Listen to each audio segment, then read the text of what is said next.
योगस्थाकुर कर्माणि संगम त्यक्त्वा धनंजया सिद्धि असिद्ध्यो समो भूत्वा सिद्धि असिद्ध्यो समो भूत्वा समत्वं योग उच्यते समत्वं योग उच्यते समत्वं योग उच्यते।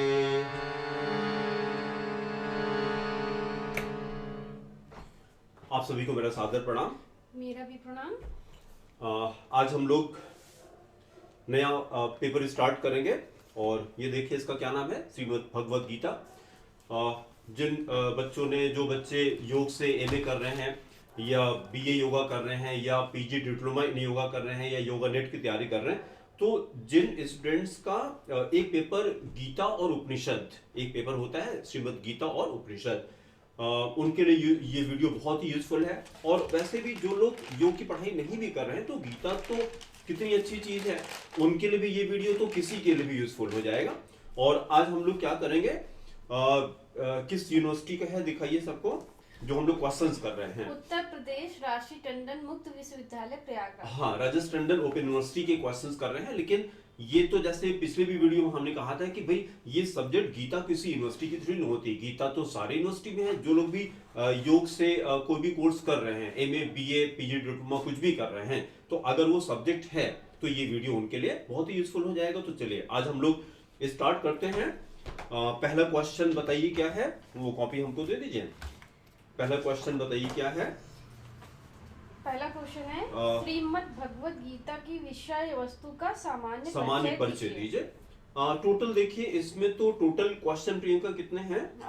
टोटल 9 क्वेश्चन है। टोटल 9 क्वेश्चन है जिसमें से 3 लॉन्ग क्वेश्चन है। हाँ, तो हिंदी बताइए। दीर्घ उत्तरीय प्रश्न है, मतलब दोनों कहिए। हाँ। दोनों हिंदी अंग्रेजी दोनों में कहिए। 3 जो है वो दीर्घ उत्तरीय प्रश्न लॉन्ग क्वेश्चन है। हाँ, लॉन्ग आंसर टाइप क्वेश्चन। और 6 लघु उत्तरीय प्रश्न है, short type question, short answer type question. जो लॉन्ग वाले क्वेश्चन होते हैं वो देखिए कितने नंबर के हैं, वो 6 नंबर के मिला के टोटल 18 नंबर हो गया। और जो शॉर्ट टाइप वाले हैं वो 2 नंबर के हैं। तो 2 मतलब दो इंटू कितना हो गया, ये 6 हो गया। तो ये 12 ये हो गया, तो 12 और 18 टोटल 30 नंबर का। तो 30 नंबर का असाइनमेंट है ना। और चलिए हम लोग स्टार्ट करते हैं। देखिए पहला क्वेश्चन ये था कि श्रीमद् भगवद गीता की विषय वस्तु का सामान्य परिचय दीजिए।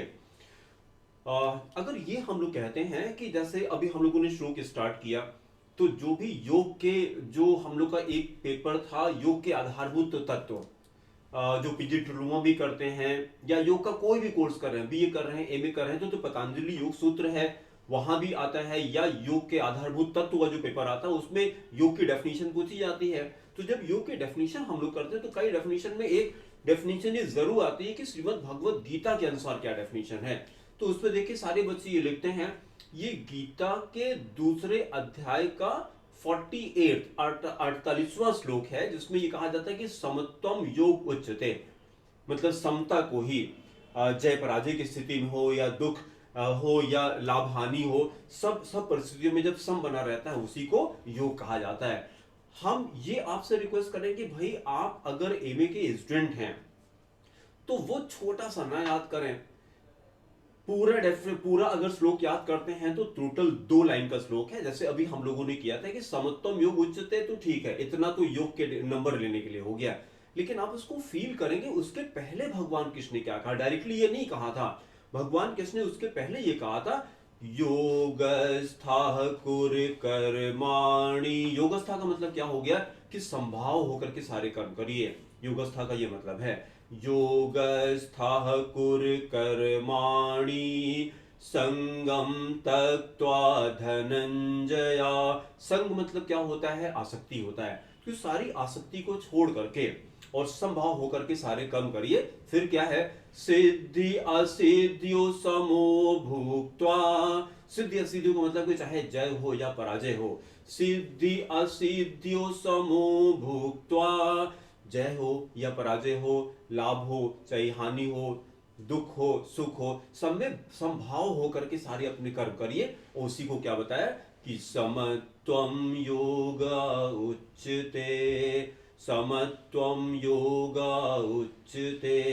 तो हम चाहेंगे कि आप एमए के स्टूडेंट हैं, बीए के स्टूडेंट हैं, योग की पढ़ाई कर रहे हैं तो पूरा श्लोक उसको याद करिए।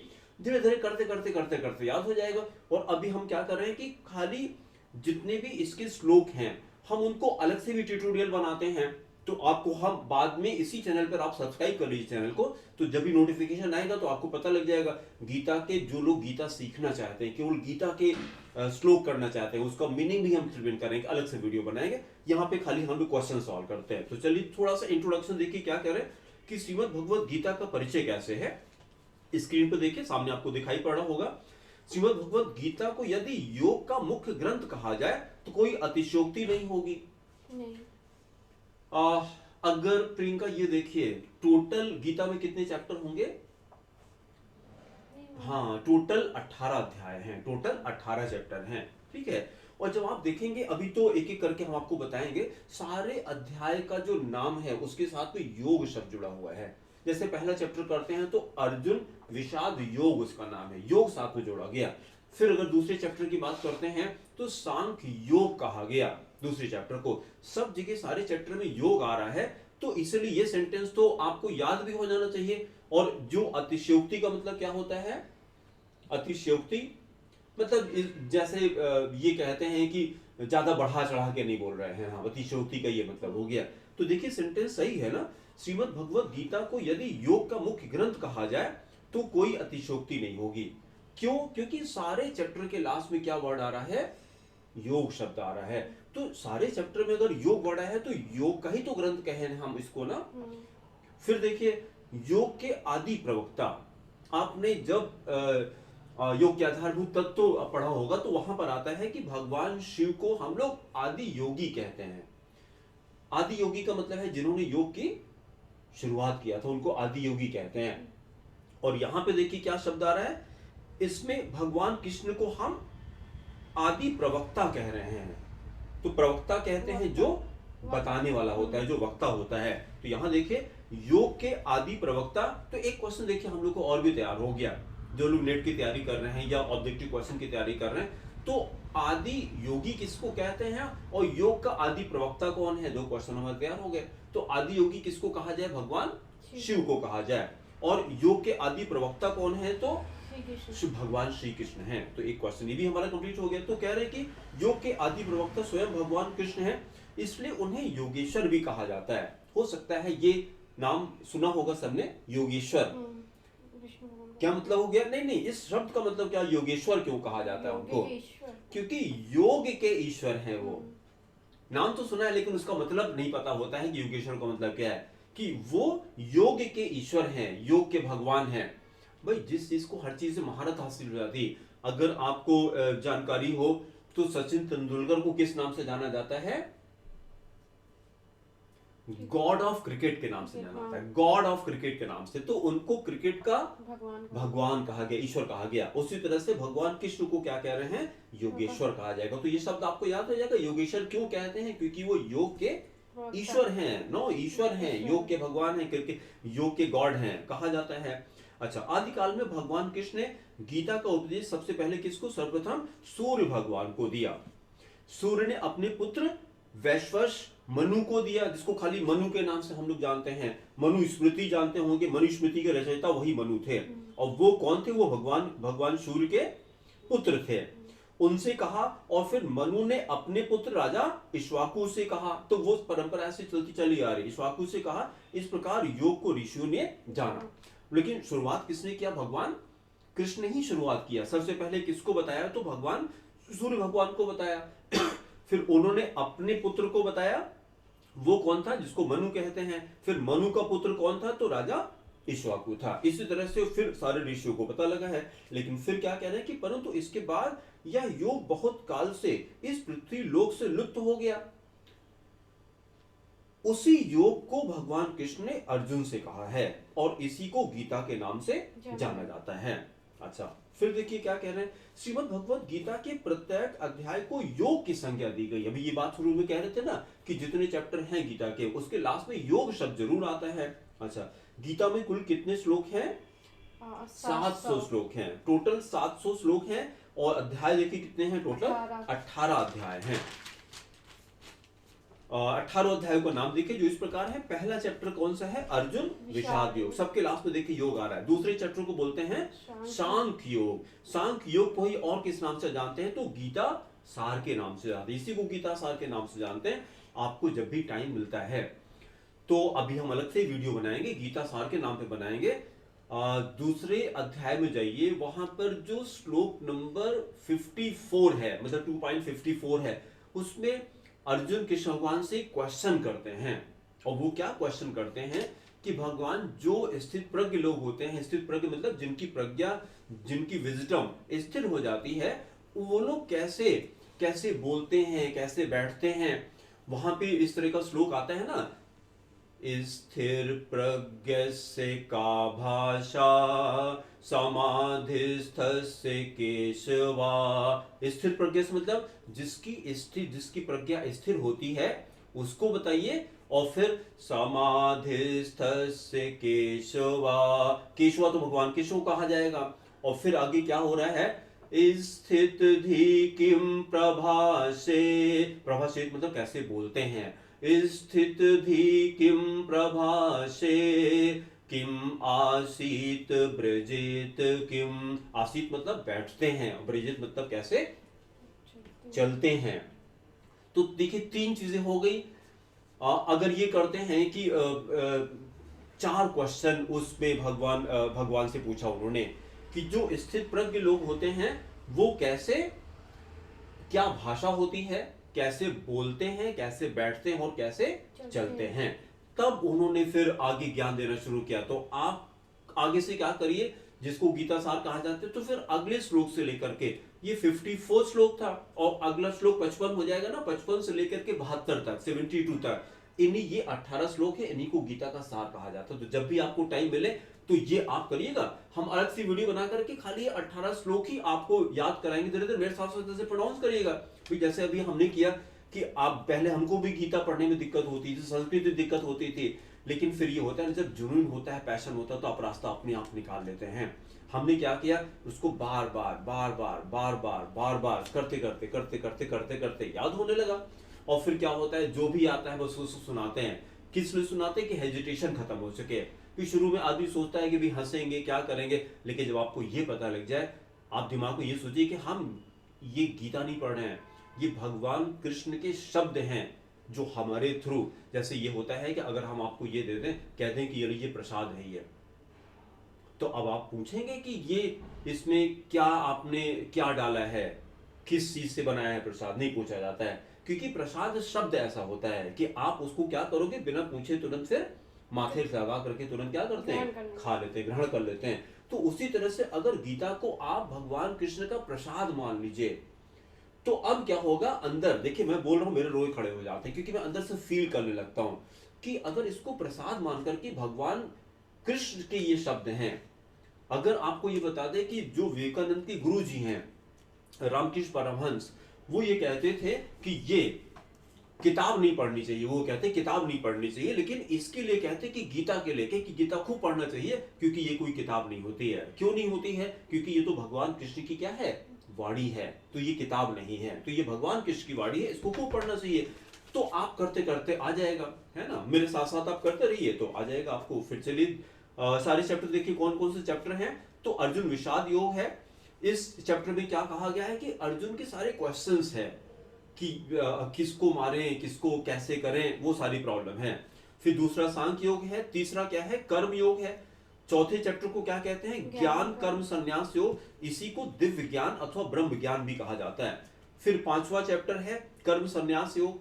फिर अगला है आत्म संयम योग, इसी को ध्यान योग भी कहा जाता है।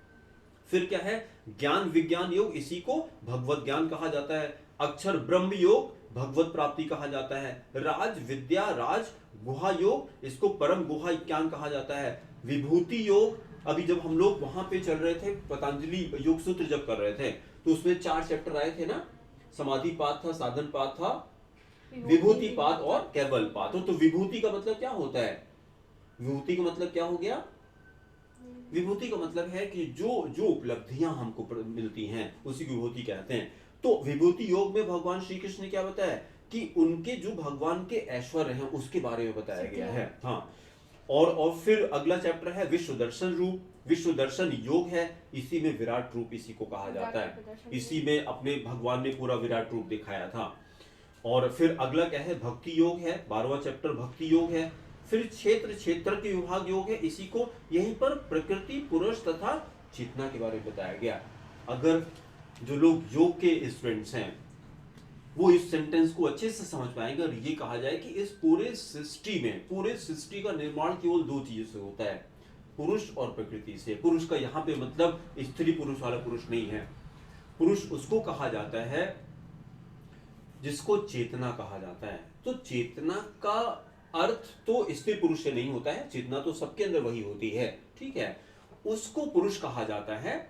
और बाकी के पुरुष को छोड़ करके बाकी की सृष्टि की जितनी भी चीजें हैं उसमें हमारा शरीर भी आ जाता है, शरीर आता है, मन आता है, बुद्धि आती है, सारी चीजें आ जाती है। इन सबको मिला के क्या कहते हैं? प्रकृति कहा जाता है।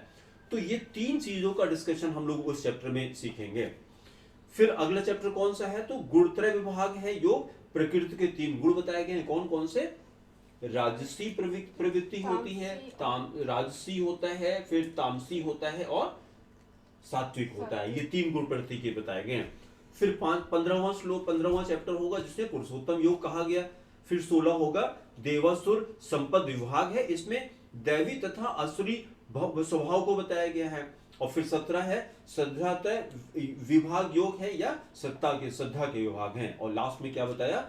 मोक्ष संन्यास योग। इसी को हम लास्ट में और क्या कह सकते हैं? उपसंहार कह सकते हैं। उपसंहार संन्यास की सिद्धि भी कहा जाएगा। फिर देखिए आगे क्या कहते हैं, इन सभी 18 अध्यायों का विश्लेषण किया जाए तो प्रत्येक 6 अध्याय में एक नवीन उपदेश देखने को मिलता है। मतलब हमने क्या किया, टोटल 18 को 3 पार्ट में डिवाइड कर दिया 6 चैप्टर को लेकर के।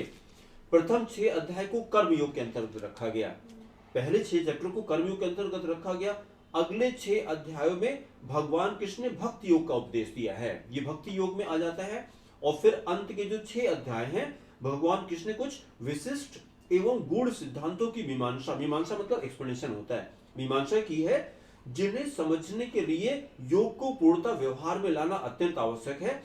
यही ज्ञान योग है। तो अब हमको बता दीजिए कि पूरे गीता को कितने पार्ट में डिवाइड किया गया? 3 पार्ट में डिवाइड किया। 18 तो चैप्टर है। उन 18 चैप्टर को भी हम लोगों ने क्या किया, 6 चैप्टर को लेकर के एक पार्ट बना दिया।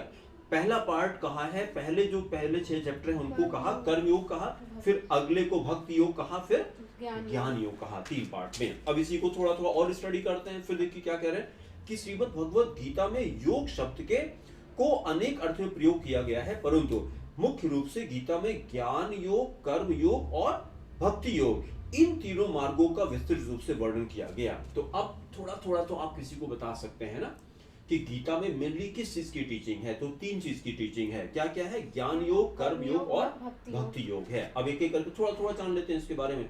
ज्ञान योग क्या होता है? तो नंबर 1 देखिए, ज्ञान योग के माध्यम से गीता यह उपदेश देती है कि यह समस्त दृश्य जगत परमात्मा से ही उत्पन्न होता है। जितनी भी चीजें हमको दिखाई पड़ती है वो कहां से उत्पन्न होती है? वो परमात्मा से उत्पन्न होती है और अंत में परमात्मा में ही लीन हो जाती है। अगर इस चीज का हमको ज्ञान हो जाए, इसी को ज्ञान योग कहा गया, तो कोई दुख होगा ही नहीं। अभी हमारे परिवार में किसी की मृत्यु हो जाती है तो हम लोग रोते हैं, दुख करते हैं। क्यों? क्योंकि हमारे पास क्या नहीं होता? ज्ञान नहीं होता है। ज्ञान किस चीज का है? अधूरा मतलब ये है कि जब आपको ये पता लग जाए कि भाई ये बॉडी किसने दिया था? परमात्मा ने दिया था, और कोई ऐसा इसका अपवाद नहीं है। जो चीजें, इसी को जगत कहा जाता है ना, जगत का मतलब है जा गच्छति, the thing which goes is called जगत। उस दिन भी हम लोगों ने कहा था कि इस संसार की जितनी भी चीजें हैं, तो उसमें कई चीजें हम लोगों ने नेम किया था ना कि यूथ गोज, ऐसे कहा था हम लोगों ने। जो यौवन होता है एक दिन जाता है ना, यूथ गोज है, और क्या था? पावर गोज है, मनी गोज है, हेल्थ गोज है, वेल्थ गोज है। जितनी भी चीजें हैं ये सारी एक दिन खत्म हो जाती हैं। तो जब ज्ञान योग की शरण में जाएंगे, जब ज्ञान हो जाएगा, तो इन सब के जाने से हमको दुख नहीं होगा। उसी को ज्ञान योग कहा गया।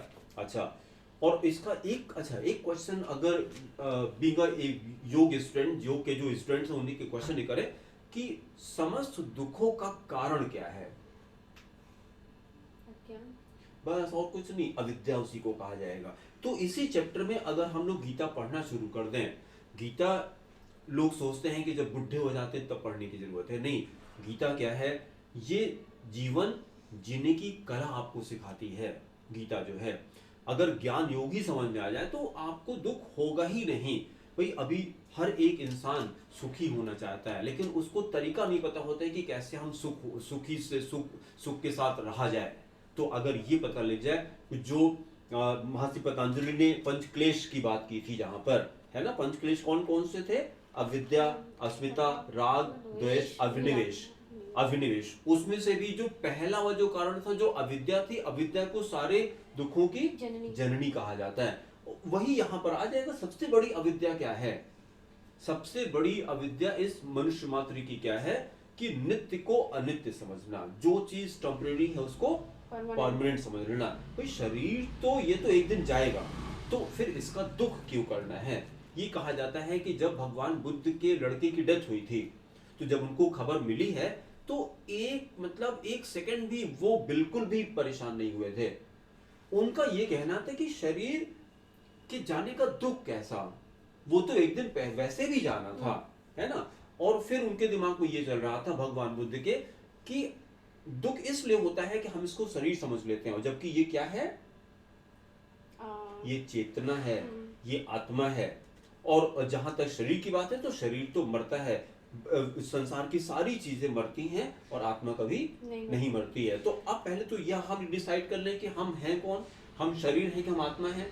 अगर हम शरीर हैं तो दुख किस बात का कि शरीर दुख तो यूं तो जाना ही जाना है, और अगर हम आत्मा हैं तो आत्मा कभी मरती नहीं है। तो इसीलिए देखिए, कल मेरे दिमाग में क्वेश्चन आया था कि भगवान बीमार क्यों नहीं पड़ते?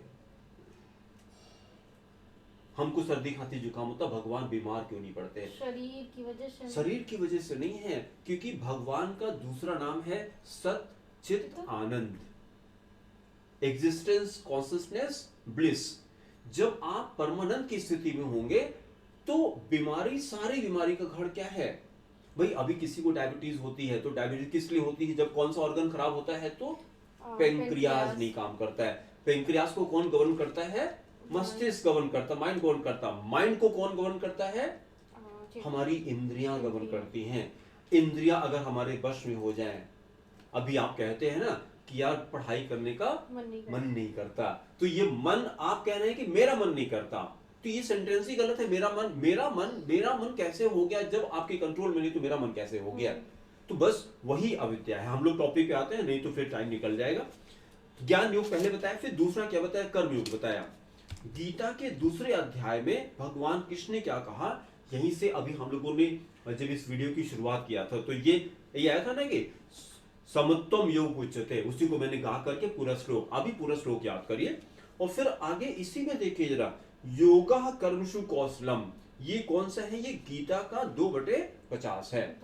ये 2 श्लोक तो बहुत अच्छे से याद कर लीजिए, सब लोग याद कर लीजिए।